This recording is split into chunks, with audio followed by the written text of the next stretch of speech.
नमस्कार, मैं हूं रविंदर राव, राष्ट्रीय ग्रामीण विकास एवं पंचायत राज संस्थान हैदराबाद से। आप सभी को एसएचजी ऑनलाइन यूट्यूब चैनल में स्वागत है। कृपया आप अभी तक सब्सक्राइब नहीं किए तो तुरंत आप सब्सक्राइब करिएगा। आपको लगातार डे एनआरएलएम की अपडेट्स मिलते रहेंगे अलग अलग वीडियोस के रूप में। साथियों, अभी हम आगे बढ़ते हैं। अभी इस वीडियो टॉपिक के ऊपर बैंक सखी आप सब लोग सुना है। अगर आप नहीं सुने तो नहीं देखे तो कृपया आप पीछे जाके हमारा जो video CBRM community based recovery में मैकेनिज्म यानी कि repayment mechanism, community based repayment mechanism या रिकवरी मैकेनिज्म, इसके ऊपर जो बनाया गया वीडियो आप जरूर देखिएगा, क्योंकि बैंक सखी जो बात हम अभी करने वाले हैं वो पूरा CBRM की संबंधित है। आप जानते हैं, सुने भी है बैंक सखी। ये बहुत लोग इसके बारे में जानकारी के बारे में पूछे हैं, इसीलिए हमने ये बैंक सखी का जो वीडियो बना रहा है आपकी सुविधा के लिए, आपको समझ बनाने के लिए। CBRM कमेटी एक बैंक शाखा की स्तर पर बनता है। ये कमेटी में हर ग्राम संगठन की जो बैंक लिंकेज समिति उपसमिति रहता है, वो उपसमिति का प्रतिनिधि लोग शाखा स्तर पर जो बनने वाला CBRM कमेटी की सदस्य बनते हैं, और उन लोगों के साथ साथ उस हर एक ग्राम संगठन जो में काम कर रहा है, जो ग्राम संगठन की VOA विलेज ऑर्गेनाइजेशन असिस्टेंट या समूह सखी, वो भी एक मेंबर बनती हैं, और बैंक मैनेजर या शाखा प्रबंधक इसका कन्वीनर रहता है, और उसमें एक बहुत महत्वपूर्ण रोल अदा करने वाली है बैंक सखी। चलिए आगे बढ़ते हैं। ये बैंक सखी का योग्यता क्या है, इसका चयन प्रक्रिया कैसा रहता है, इसका मानदेय क्या है, इसका रिपोर्टिंग किसको करना चाहिए, आदि विषय के बारे में हम इस वीडियो में जानेंगे। बैंक सखी का पात्रता चयन। बैंक सखी की पहचान क्लस्टर स्तर की संघों द्वारा की जाती है, यानी कि CLF। जिस क्लस्टर में जो हम बैंक सखी का पहचान करना चाहते हैं, उस क्लस्टर में अगर क्लस्टर लेवल समुदाय बन चुके हैं तो बिल्कुल बेशक 100% क्लस्टर लेवल फेडरेशन की द्वारा ही पूरा बैंक सखी का चयन प्रक्रिया करना चाहिए। ये नॉन नेगोशिएबल है, ना समझौते वाली बात है। हाँ, यदि जिस बैंक शाखा की एरिया में अभी तक क्लस्टर लेवल फेडरेशन नहीं बनी है, तो जो बने हुए ग्राम संगठन जिस बैंक शाखा के एरिया में हम CBRM कमेटी बनाना चाहते हैं, उस एरिया की जितने भी ग्राम संगठन पड़ते हैं, वो सारे ग्राम संगठन एक जगह बैठ के पूछताछ करके चर्चा करके जो परियोजना द्वारा मिले हुए प्रशिक्षण को ध्यान में रखते हुए वो अपने लेवल में एक CBRM कमेटी बना सकते हैं, और वही ग्राम संगठन के लोग बैंक सखी का चयन भी कर सकते हैं। यदि उस क्लस्टर में क्लस्टर लेवल फेडरेशन बन चुके हैं तो बिल्कुल 100% क्लस्टर लेवल फेडरेशन ही करना चाहिए। और बैंक सखी बैंक शाखा में तैनात होना चाहिए। आप जानते हैं कि हर एक बैंक की लेवल पे एक CBRM कमेटी बनते हैं। उस CBRM कमेटी के अंदर ही बैंक सखी का एक पोजीशन रहता है, और ये बैंक शाखा और SHG ग्राम संगठन हमारा सभी दीदी लोगों को सहायता करने के लिए CBRM है। इसीलिए बैंक शाखा में ही ये बैंक सखी बैठना चाहिए, उसके लिए व्यवस्था भी किया जाएगा।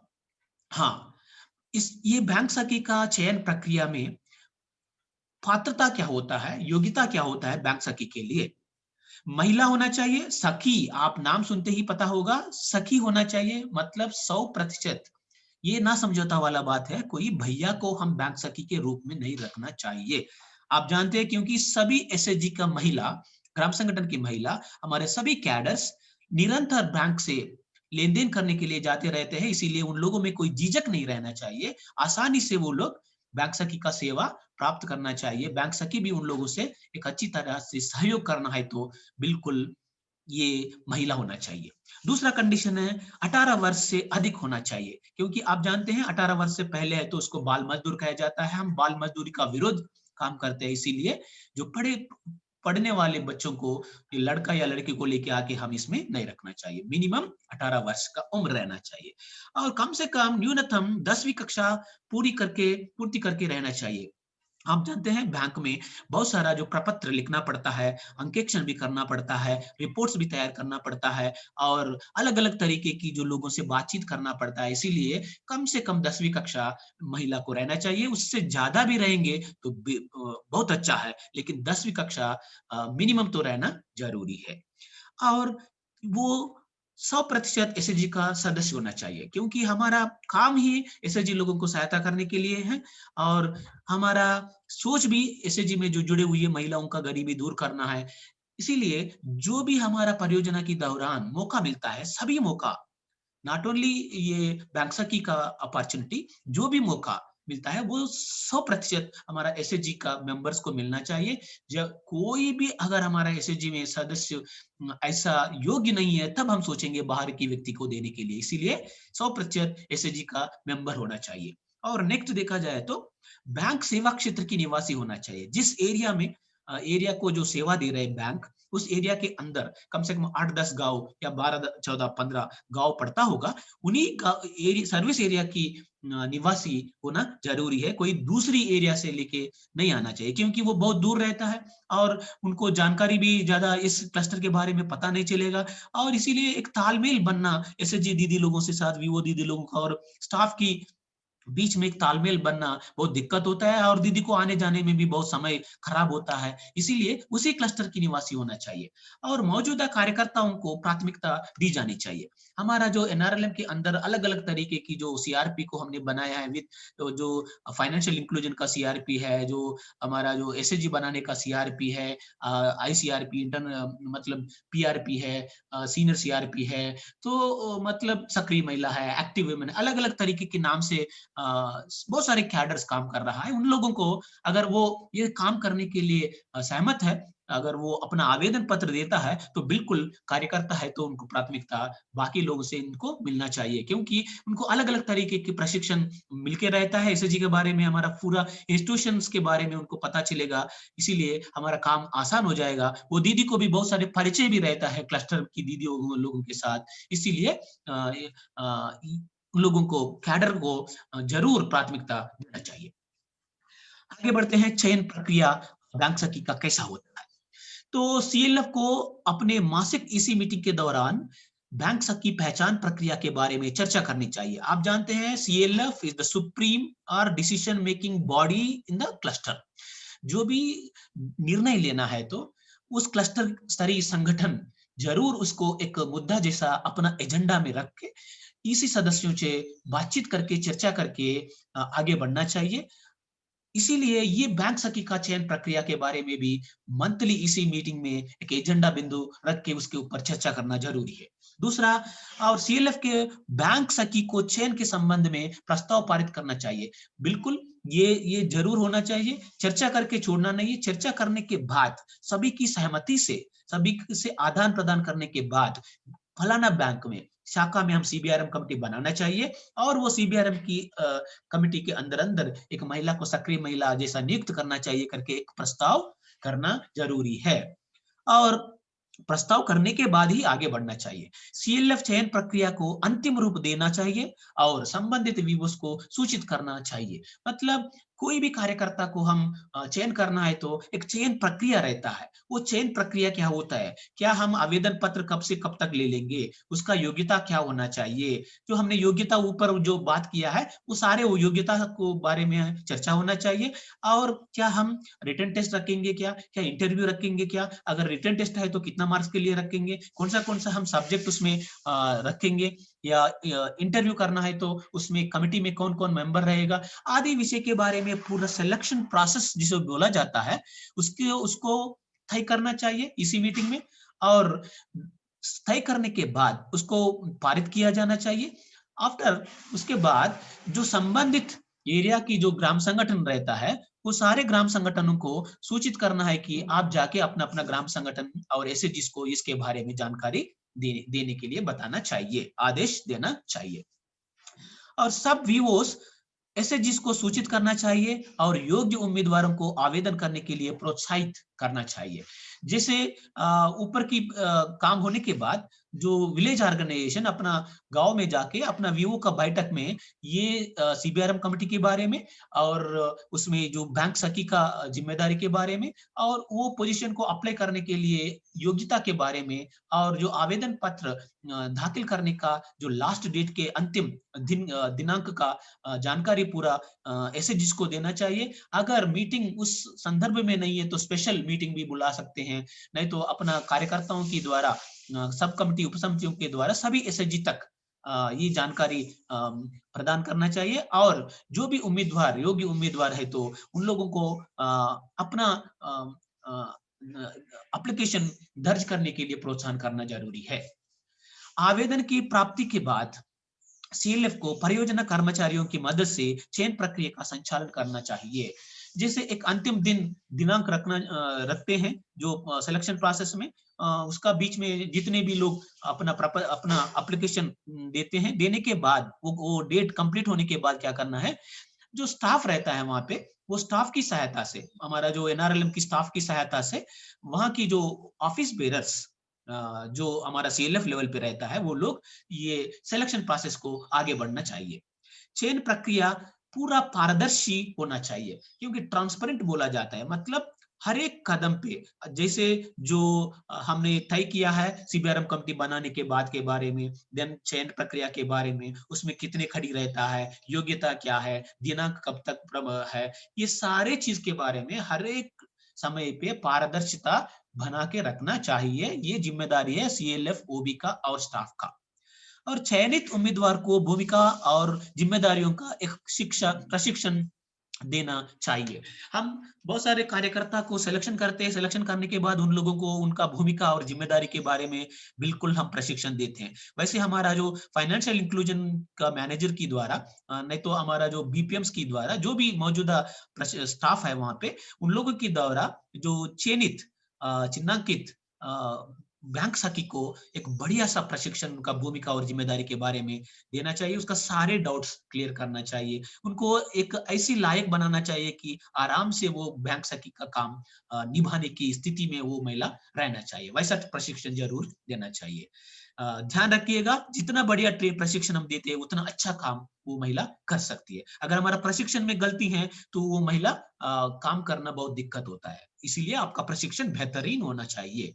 बैंक सखी को पुस्तक को उपलब्ध कराना भी सीएलएफ का जिम्मेदारी है। प्रशिक्षण होने के बाद जो भी रिकॉर्ड्स मेंटेन करना है वहां की जो एसआरएलएम की दौरान पता चलेगा उन लोगों को, वो सारे पुस्तक ये महिला को दिलवाना चाहिए। और ऑफिस बेरर्स सीएलएफ की ऑफिस बेरर्स मैं इस बैंक सखी को लेके बैंक में जाके बैंक मैनेजर से बातचीत करके उसको परिचय करा के वहां पे एक बैठने का व्यवस्था, एक कुर्सी, टेबल और पुस्तक वगैरह वगैरह चीजें वो खुद जाके उनको परिचय करके ये सारे सामग्री वहां पे दिलवाना चाहिए, इंट्रोड्यूस करना जरूरी है। ये है प्रक्रिया। और आगे हम बात करते हैं रिपोर्टिंग, समीक्षा और मानदेय। ये रिपोर्टिंग और समीक्षा बैंक सखी को सीएलएफ की रिपोर्ट करना चाहिए क्योंकि सीएलएफ इसका मालिक है। सीएलएफ को ही भले एक एरिया में काम करते हैं लेकिन वो सारे एरिया के ग्राम संगठन सीएलएफ की मेंबर्स है, इसीलिए एक एक ग्राम संगठन में जाके अपना काम को बताना थोड़ा दिक्कत होता है, इसीलिए सीएलएफ को ही ये रिपोर्टिंग करना जरूरी है। और सीएलएफ को बैंक सखी का प्रदर्शन की समीक्षा करना चाहिए और मॉनिटरिंग भी कौन कर, निगरानी कौन रखना है और ये समीक्षा भी इसका कामकाज की समीक्षा हर एक महीना और जब जब जब समयांतराल में करना पड़ता है वो सीएलएफ ही करना चाहिए। मानदेय के बारे में अगर हम बात करना है तो परियोजना की मार्गदर्शन के आधार पर मानदेय तय किया जाना चाहिए। मानदेय एक एक स्टेट में एक एक राज्य में एक एक ब्रांच के हिसाब से अलग अलग रहेगा क्योंकि ये पूरा काम की जो हिसाब से रहेगा, क्योंकि कोई ब्रांच में 100 एसएजी रहेगा, कोई ब्रांच में 300 रहेगा, कोई ब्रांच में 400 रहेगा, मतलब दीदी को कितना काम करना पड़ता है वो काम को एक हिसाब करके जो स्टाफ की मदद से या हमारा वीओएस या वीओस का मदद से ये सीएलएफ की ऑफिस बेरर्स इसी बैठक में चर्चा करके वो बैंक सखी का कितना काम है, कितना घंटा हर दिन देना पड़ता है और पूरा महीने में कितना तरह के काम करना पड़ता है, आदि आदि चीजों को ध्यान में रखते हुए और जो एसआरएलएम के दौरान हर सीएलएफ में इसके बारे में कुछ गाइडलाइन भी, मार्गदर्शन भी मिलता है। वो मार्गदर्शन को ध्यान में रखते हुए ये मानदेय तय करना पूरा सीएलएफ के ऊपर जिम्मेदारी है। और मानदेय का भुगतान सीएलएफ इसी बैठक में ये इसी बैठक के दौरान बैंक सखी का प्रदर्शन की समीक्षा के बाद मासिक मानदेय जारी करना चाहिए। आप 100 देते, 200 देते या 1000 देते या 5000 देते हैं, इससे कोई बड़ी बात नहीं है, लेकिन जो भी आपने तय किया है वो पैसा हर महीना जो सीएलएफ की इसी बैठक में उसका रिपोर्ट लेना चाहिए, रिपोर्ट के ऊपर समीक्षा करना चाहिए, समीक्षा करने के बाद जितने भी बताए गए उतना पैसा तुरंत प्रस्ताव करके वो बैंक सखी का खाते में ट्रांसफर करना जरूरी है। और बैंक सखी का भूमिका के बारे में हम नजर डालेंगे। जब भी एसएजी की नेता, एसएजी का सदस्य पैसे जमा करने या निकालने के लिए बैंक जाते हैं, बैंक सखी को उनकी मदद करना चाहिए। इसका मतलब एक सिंपल सी बात बोलना है तो जो भी उस एरिया की जिस बैंक शाखा में तैनात है हमारा बैंक सखी, उस बैंक शाखा के अंदर कोई भी हमारा एसएजी का दीदी अपना कदम रखती है कुछ काम के लिए, वो दीदी को हर तरह की सहायता करना चाहिए हमारा बैंक सखी, ये इसका फर्ज है। ठीक है, ये है उसका। अगर थोड़ा सा हम विस्तार से देखा जाए तो लेन देन पर्ची मतलब पेइंग इन स्लिप, पैसा डालने का, और निकासी का मतलब पैसा निकालने का, और बैंक कोई अलग अलग तरीके की चालान भरना पड़ता है तो वो चालान भी लिख के देना है, अलग अलग तरीके के प्रपत्र लिखना चाहिए। और मूल्य वर्गवार अलगाव की सुविधा द्वारा नकदी का लिए लिखांकन, यानी कि पैसा जमा करने के लिए अगर दीदी लोग आते हैं तो ये पेइंग स्लिप भरना चाहिए, और इसके पीछे जो पीछे या आगे जहाँ पे जो कॉलम दिया गया वहां पे जो नकदी का विवरण लिखना चाहिए, मतलब 100 का नोट कितना, 200 का कितना, 500 का कितना, 2000 का नोट कितना है, ऐसा करके पूरा नकद का जो विवरण लिखना जरूरी है। खाता खोलने के लिए प्रलेखन औपचारिकताओं को पूरा करना चाहिए। जो भी व्यक्तिगत खाता हो या एसएचजी का खाता हो या विलेज ऑर्गेनाइजेशन का खाता हो, खोलने के लिए जो हमारा दीदी लोग आते हैं उनका पूरा क्या जो भी औपचारिकता, जो भी डॉक्यूमेंटेशन करना है वो पूरा डॉक्यूमेंट सही है नहीं है तो उसको ठीक ठाक करके पूरा डॉक्यूमेंटेशन में मदद करना इसका एक और एक जिम्मेदारी है। तो आगे बढ़ते हैं कि ऋण आवेदन और संबंधित दस्तावेज को पूरा करने में, मतलब लोन डॉक्यूमेंटेशन बहुत बहुत मायने रखते हैं, क्योंकि डॉक्यूमेंटेशन सही से रहना चाहिए। वो पूरा डॉक्यूमेंटेशन में ऐसे जिसको सहायता करना चाहिए। बैंक में सदस्यों की व्यक्तिगत खाता खोलने में भी व्यक्तिगत खाता खोलना जरूरी है। हम पूरा 100% जो ऑनलाइन ट्रांजैक्शन के मोड पे हम जा रहा है, बहुत सारे दीदी लोग अपने एसएचजी का खाता के साथ साथ हमारा अपना व्यक्तिगत खाता भी खोलने के लिए उनको प्रोत्साहित करना चाहिए। जिस काम के लिए जो दीदी लोग आते हैं उन लोगों को पूरा डॉक्यूमेंटेशन अकाउंट ओपनिंग में सहायता करना चाहिए। उनका कभी कभी बीच में उनका पैसा डालने का, नहीं तो निकासी करने का, कभी उनका बच्चों को अगर कहीं दूर पे है तो उसको डिपॉजिट करने का, नहीं तो रेमिटेंस का, अलग अलग तरीके की जो काम के लिए जो दीदी आते हैं उन लोगों को ऐसा मत देखना है कि ये व्यक्तिगत काम है, ये एसएचजी का काम नहीं है। व्यक्तिगत हो या एसएचजी का हो या वीवो का है, जो भी बैंक संबंधित काम है उसमें पूरा पूरा सहयोग करना हमारा बैंक सखी का फर्ज बनता है। बैंक से अन्य वित्तीय सेवाओं की मांग करने में एसएचजी का सहायता करना चाहिए, क्योंकि ये दीदी बैंक सखी बैंक में निरंतर बैठता रहता है, बैंक स्टाफ के साथ इसको बहुत बढ़िया जो रिश्ता बनता है। इसीलिए जो भी जानकारी बैंक से मिलता है वो जानकारी तुरंत एसएचजी को और विलेज ऑर्गेनाइजेशन को, बैंक उपसमिति को, स्टाफ को भेजना पड़ता है। ये दीदी उससे बैंक के द्वारा जो मिलने वाले सेवाएं पूरा प्राप्त करने जैसा हर एक एसएचजी दीदी को सहायता करना जरूरी है। एसएचजी और बैंक के बीच एक संपर्क के रूप में कार्य करे और एसएचजी को प्रभावित करने वाले सभी मुद्दों को हल करे। मतलब जो भी बीच में एक बैंक एक बड़ा वित्तीय संस्था है और एसएचजी हमारा एक छोटा-सा संस्था है। ये दोनों संस्था के बीच में मतलब बैंक का सोच को एसएचजी को बताना, एसएचजी का सोच को बैंक में बताना। जो बैंक जो डिमांड करेगा उसके बारे में एसएचजी को बताना चाहिए। एसएचजी को जो ज़रूरतें हैं वो भी बैंक में बताना। मतलब दोनों के बीच में एक बढ़िया एम्बेसडर जैसा काम करना चाहिए, एक पुल जैसा ये दीदी काम करना चाहिए। रिलेशन को हमेशा ये बढ़ाने के लिए कोशिश करना है एसएचजी और बैंक के बीच में, ठीक है? और एसएचजी और वीवो नेताओं और परियोजना कर्मचारियों का जानकारी प्रदान करना चाहिए। मतलब एसएचजी को कभी-कभी एसएचजी सही से वापसी नहीं कर रहा है, वो एनपीए में जाने वाली है। उस एसएचजी को तुरंत वो फ़ोन लगा के दीदी आपका एसएचजी का प्रदर्शन खराब है, आपको इंटरेस्ट सबवेंशन नहीं आएगा, नहीं तो आपका प्रदर्शन खराब होगा, आपका ग्रेडिंग खराब हो जाएगा। इसीलिए आप सही समय पे आप पैसा वापस करिएगा। ऐसा करके एसएचजी नेताओं को भी फ़ोन करके बता सकते हैं।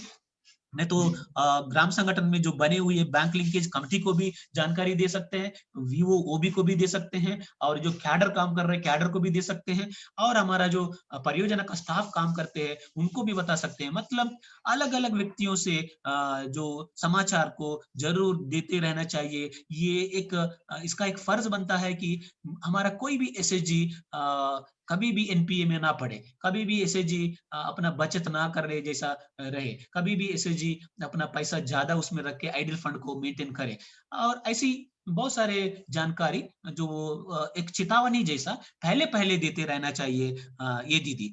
ऐसा करना है तो ये हमेशा बैंक ट्रांजैक्शन के बारे में निगरानी रखना चाहिए। और एज ए ट्रेनर के रूप में बैंक सखी का कुछ भूमिका रहता है। वो देखा जाए तो ऋण लिंकेज, ऋण की शर्तें और ब्याज दर और पुनर्भुगतान अनुसूची के बारे में। मतलब बैंक लिंकेज में बहुत महत्वपूर्ण बात है। सो बैंक ऐसे जिसको क्रेडिट लिंकेज दिलवाना। उसमें जब क्रेडिट लिंकेज करते हैं, उसमें उस एसएचजी को पूरा ऋण की शर्त क्या है, नियम क्या है, वो बताना चाहिए। अगर वो नहीं बताए तो उनको वो कुछ सोच के जाएगा और बैंक कुछ डॉक्यूमेंटेशन में कुछ लिखेगा। भले वो 20 किस्त के बारे में सोचते हैं, अगर ये मतलब 3 साल के बारे में सोचते हैं, ऐसा कोई गड़बड़ी हो सकता है। इसीलिए पूरा-पूरा शर्त के बारे में बताना चाहिए और जो ब्याज दर कितना होता है, उसके बारे में बताना चाहिए और पुनर्भुगतान मतलब वापसी एक-एक दीदी कितना वापसी करना पड़ता है ब्याज सहित और कितने महीने तक वो वापसी करना पड़ता है, ऐसा एक-एक मेंबर को एक्सप्लेन करना चाहिए ये दीदी। और ब्याज संवेचन के लिए पात्रता की शर्तें सहित एसएचजी के बीच जागरूकता करना चाहिए। आज पूरा डीएनआरएलएम पूरे देश भर में कैटेगरी 1 और कैटेगरी 2 2 तरह की जो इंटरेस्ट सबवेंशन काम कर रहा है। तो इंटरेस्ट सबवेंशन जिस बैंक में वो तैनात है वहाँ पे जो कैटेगरी 2 में आता है या कैटेगरी 1 में आता है, उसका हिसाब से इंटरेस्ट सबवेंशन क्या होता है, उसका पात्रता क्या है, उसमें एसएचजी लीडर्स क्या करना है, मेंबर क्या करना है, आदि विषय के बारे में तो सभी एसएचजी को ये जागरूकता देना चाहिए ताकि इंटरेस्ट सबवेंशन का सभी एसएचजी पात्र हो। ये एक बढ़िया ट्रेनिंग है ये देना चाहिए हर एक एसएचजी को जो बैंक लिंकेज के लिए आते हैं। और बैंक प्रक्रियाओं, बैंक से जुड़े अन्य योजनाओं और कार्यक्रमों के पर समूह को सदस्यों को शिक्षित करें। मतलब बैंक में अलग-अलग तरीका की जो प्रक्रिया रहता है, जो सारे प्रक्रिया के बारे में भी एसएचजीस को और विलेज ऑर्गेनाइजेशंस को, नहीं तो बैंक लिंकेज उपसमितियों को, कार्यकर्ताओं को समयांतराल में ये ओरिएंटेशन देते रहना चाहिए और अलग-अलग तरीके की जो बैंक का प्रोग्राम्स है, वो प्रोग्राम्स जो नया-नया प्रोग्राम है, जनधन खाता के बारे में, पीएम जेजेबीवाई के बारे में, पीएम मतलब अलग-अलग तरीके की जो इंश्योरेंस प्रोग्राम्स आ रहा है और हमारा डीएनआरएलएम के दौरान भी अलग-अलग तरीके की जो प्रोग्राम्स आ रहा है, उसके बारे में जागरूकता निरंतर देते रहना चाहिए बैंक सखी। एज़ ए ट्रेनर बहुत बेहतरीन काम करना पड़ता है ये बैंक सखी। बैंक सखी ऐसा नहीं सोचना है कि खाली हम बैंक में ही बैठेंगे, ऐसा नहीं वो फील्ड में भी जाना है और सभी एक्टिविटीज़ के बारे में, कार्यक्रम के बारे में फील्ड में जागरूकता एज़ ए ट्रेनर देना पड़ता है। बैंक प्रगति को निम्नलिखित रिकॉर्ड बनाए रखना चाहिए। कुछ रिकॉर्ड का लिखने का जरूरी पड़ता है। सेवा क्षेत्र में एसएचजी बैंक लिंकेज का विवरण मतलब अपनी सेवा क्षेत्र में कितना वीवो कितना एसएचजी है कितना वीवो है उसमें से कितना एसएचजी ठीक ठाक से चल रहा है, उसका पुनर्भुगतान किसका अच्छा हो रहा है किसका अच्छा नहीं हो रहा है, एनपीए कितने एसएचजी में है, डिफॉल्ट कितना है, डिफंक्ट कितना एसएचजी हो गया है, मतलब कितना एसएचजी में निष्क्रिय राशि है, अलग अलग विवरण के बारे में एक रजिस्टर मेंटेन करना चाहिए। बैंक से ऋण मतलब लोन ओवरड्यू कितना एसएजी का है वो एसएजी का डाटा भी मेंटेन करना है। और इंटरेस्ट सबवेंशन का ब्याज अधीनता विवरण, इंटरेस्ट सबवेंशन का पात्रता के विवरण भी एक रजिस्टर में लिखना है। और इसके साथ साथ सीबीआरएम हर महीना एक बैठक करता है बैंक शाखा में, जो प्रबंधक की अध्यक्षता में। वो उसमें एक एजेंडा रहता है, वो एजेंडा सहित विवरण लिख के सबका सिग्नेचर्स भी लेके डॉक्यूमेंट मेंटेन करना है। इसका साथ साथ जो एसआरएलएम बताया जाएगा अलग अलग जो रजिस्टर्स के बारे में, वो रजिस्टर्स और प्रपत्र मेंटेन करना भी बैंक सखी का फर्ज बनता है। बैठकों में भाग लेना, बैंक शाखा सेवा क्षेत्र में अंतर्गत व्यू बैठकों में भाग लेना चाहिए और सभी सदस्य एसएजी को पुनर्भुगतान की स्थिति सजा करना चाहिए। क्योंकि बैंक सखी ऐसा मत सोचना कि हम सुबह से शाम तक बैंक में ही बैठेंगे एज ए बैंक स्टाफ जैसा, ऐसा नहीं है। आप कम्युनिटी के द्वारा नियुक्त किया गया व्यक्ति है। जब तक कम्युनिटी को सेवा नहीं करते हैं, जब तक कम्युनिटी को उन्मुखीकरण या प्रशिक्षण नहीं देते हैं, सही जानकारी नहीं प्राप्त करते हैं, तो आपका जो जिम्मेदारी आप सही से नहीं निभाते हैं। इसीलिए जो समय लेके अपना बैंक शाखा के अंदर कितने गांव पड़ते हैं, कितना ग्राम संगठन रहता है, वो ग्राम संगठन का बैठक की दिनांक वो बैंक सखी के पास रहना चाहिए। वो बैंक शाखा पति की ब्रांच मैनेजर की परमिशन लेके कम से कम आधा घंटा 40 मिनट 40 मिनट लेके वो हर एक ग्राम संगठन की इसी बैठक में जरूर जाना चाहिए, क्योंकि वो बहुत बढ़िया मौका है बैंक सखी के लिए। वहां पे जहाँ पे सारे एसएजीज का जो नेता लोग वहां पे हाजिर होते हैं, वहां जाके एक एक एसएजी का जो प्रदर्शन कैसा है बचत के लेके और वापसी को लेके वहां पे बताना चाहिए। और सीबीआरएम मीटिंग और मीटिंग की मिनट तैयार करते हैं। जैसे मैंने बताया गया, सीबीआरएम मीटिंग में ये जरूर 100% रहना चाहिए, पूरा उसका विवरण तैयार करना चाहिए। और बाद में जो भी प्रणाली बनते हैं, योजना बनते हैं रिकवरी के बारे में, यो नहीं तो लोन के बारे में, अलग अलग खाता खोलने के बारे में, उसको महीनेवार जिनको जो जानकारी देना है वो जानकारी देते हुए उसको फॉलो अप भी करना इसका फर्ज बनता है। सभी एनपीए एसएजी का बैठक डिफॉल्ट के कारण का विश्लेषण करना है और उनके ऋण खाता को नियमित करने के लिए मार्गदर्शन करना भी है। न सिर्फ ग्राम संगठन की बैठक में ही जाना है, ये जो जो एनपीए पड़े हुए एसएचजीस है, वो एसएचजीस का बैठक में भी शाम को जाना चाहिए, उनका समय लेके उनको साथ बैठ के उनको क्या दिक्कत होता है आगे भविष्य में, क्या समस्या है, क्यों वो लोग पीछे पड़े हैं, क्यों एनपीए में पड़े, एनपीए में रहने से क्या दिक्कत होता है, उसमें से कैसे बाहर आना चाहिए, किसका सहायता लेना चाहिए, कौन सा सदस्य को कौन सा प्रॉब्लम है, वो समस्या क्या वीवो से हल हो जाएगा, नहीं तो सीएलएफ से हल हो जाएगा, नहीं तो सारे सदस्य मिलके उसको हल कर सकते हैं, वो दीदी को सहायता कर सकते हैं। लेकिन ओवरऑल एसएचजी का रिकॉर्ड जो है बैंक में कैसे हम 100% बना सकते हैं, आदि विषय के बारे में विश्लेषण करके समझाने के लिए जो पीछे पड़े हुए नहीं तो एनपीए में पड़े हुए एसएचजी का विजिट भी जरूर बैंक सखी करना चाहिए। मासिक समीक्षा बैठकों में भाग लेना, जैसे मैंने बताया ये सीएलएफ को रिपोर्टिंग करना चाहिए, इसीलिए सीएलएफ की जो मंथली बैठक में जाना चाहिए, अपना रिपोर्ट लिख के काम का महीने का काम का रिपोर्ट लिख के वहां पे समीक्षा के लिए तैयार रहना चाहिए। और सीएलएफ बैठक में अपना पूरा कार्य विवरण बताना चाहिए, बता के उनका सहायता किन किन चीजों में, किन किन गांवों में दिक्कत हो रहा है वगैरह वगैरह, स्टाफ का सहायता कहाँ चाहिए, कैडर का सहायता कहाँ चाहिए, सीएलएफ का वो भी का और बैंक लिंकेज कमेटी का सहायता कहाँ कहाँ चाहिए करके पूरा ये समाचार वहां पे देना चाहिए मीटिंग में जाके। और कोई अन्य सभी सीएलएफ बैठकों में जहां जहां जरूरत पड़ता है बैंक सखी का जो हाजिर, वहां पे भी जरूर जाना पड़ता है। ये है एक फॉर्मेट है, फॉर्मेट बैंक सखी का जो कामकाज के लिए रिपोर्टिंग फॉर्मेट मैं आपको यहाँ पे दिखा रहा हूँ। ये रिपोर्ट फॉर्मेट मैंने एक उदाहरण जैसा बना के दे रहा हूँ, क्योंकि बैंक सखी अपना रिपोर्ट खाली सीएलएफईसी बैठक में जाके जब अपना बारी आता है तब वो खड़े होके दो तीन बातें बोल के बैठना, ये सही नहीं है। एक अच्छा सिस्टम हम बरकरार के रखना चाहिए। ये सिस्टम में कोई भी कैडर अपना सीएलएफ में काम कर रहा है, वो कैडर जरूर कुछ ना कुछ वो लिख के देना चाहिए, जो अपना वर्क डन रिपोर्ट, ये उदाहरण मॉडल वर्क डन रिपोर्ट मैं यहाँ पे बनाया है आपका सहायता के लिए। इसमें कुछ चीजें और आप जोड़ना है तो जोड़ सकते हैं। एक बार हम नजर डालेंगे क्या क्या इसमें है।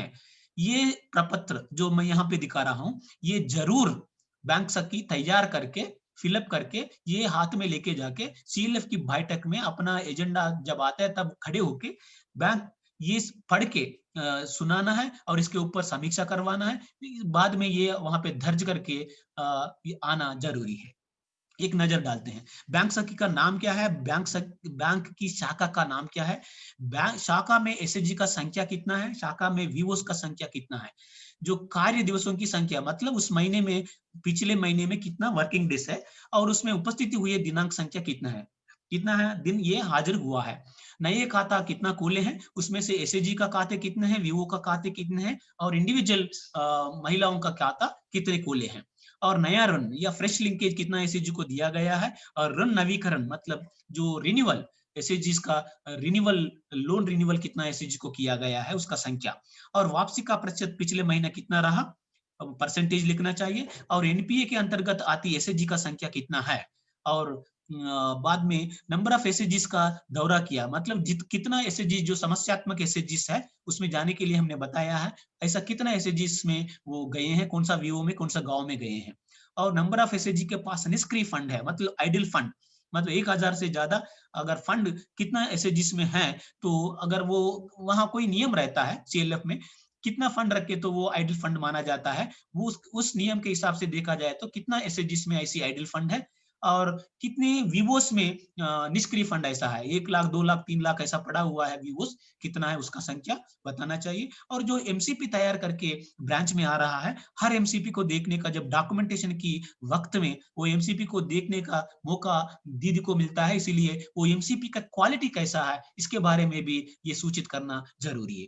और कितने नंबर ऑफ वीओ बैठकों में भाग लिया, कितना ग्राम संगठन की जो निजी बैठकों में भाग लिया है उसका संख्या और सीबीआरएम की बैठक में भाग नहीं लिया गया वीवोस का संख्या, क्योंकि अगर सीबीआरएम की बैठक में कोई वीवो नहीं आया तो उसका असर ज्यादा पड़ेगा, इसीलिए जितना आया नहीं जितना वीवोस नहीं आया है उसका संख्या और वो कौन सा वीवो है वो भी सूचित करना जरूरी है।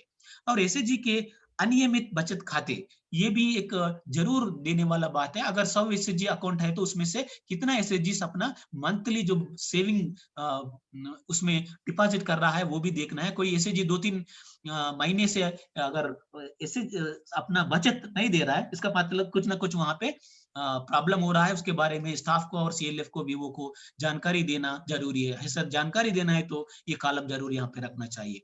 और एसएचजी का रिकॉर्ड्स का स्टेटस भी कैसा है, क्योंकि लिंकेज के लिए नहीं तो पैसा डालने के लिए पैसा निकासी के लिए जब जब एसएचजी दीदी आते हैं वो अपने साथ कुछ ना कुछ रिकॉर्ड्स लेके आते हैं, वो रिकॉर्ड्स अगर देखने में इनको पता चलेगा वो रिकॉर्ड्स का क्वालिटी क्या है, मतलब सही से लिख रहे हैं नहीं लिख रहा है, अगर वो कोई कुछ स्थिति स्टाफ को या सीएलएफ को वीवो को बताना चाहिए। दोस्तों ये है एक बहुत बढ़िया तरीका से सीएलएफ अपना जो बैंक सखी का चयन प्रक्रिया करना और उसका जिम्मेदारी को निभाने जैसा देखना और निरंतर निगरानी वो बैंक सखी के ऊपर रखना। बीच बीच में जो क्लस्टर लेवल फेडरेशन की जो बैंक लिंकेज कमेटी रहता है वो कमेटी का लोग बैंक शाखा प्रबंधक के पास जाके थोड़ा बहुत बातचीत करके और बीच बीच में देखते भी रहना चाहिए बैंक सही कैसे काम कर रहा है वो आदि, और बैंक सखी अच्छा काम कर रहा है तो उसका काम वर्क का लोड ज्यादा हो गया है तो बीच में कभी भी जो सीएलएफ उसका जो मानदेय एक समीक्षा करके इसी में प्रस्ताव पारित करके उसका मानदेय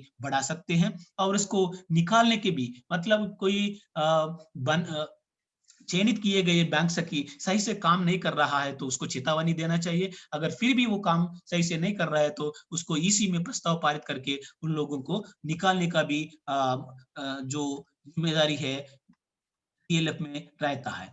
हम अभी तक बात किए हैं बैंक सखी का जो इम्पोर्टेंस के बारे में और उसका चयन प्रक्रिया के बारे में, उनका रिपोर्टिंग के बारे में, मानदेय के बारे में, अलग अलग तरीके की जो काम जो करना है उसके बारे में हमने बात की है। बहुत बहुत धन्यवाद। आप सभी से निवेदन है फिर एक बार, अभी तक आप इस चैनल को सब्सक्राइब नहीं किया है तो तुरंत सब्सक्राइब करिएगा, आपको निरंतर वीडियोस मिलता रहेगा अपना एसएचजी वीवो सीएलएफ आदि विषय के बारे में। थैंक यू वेरी मच, धन्यवाद। आपकी रविंदर राव।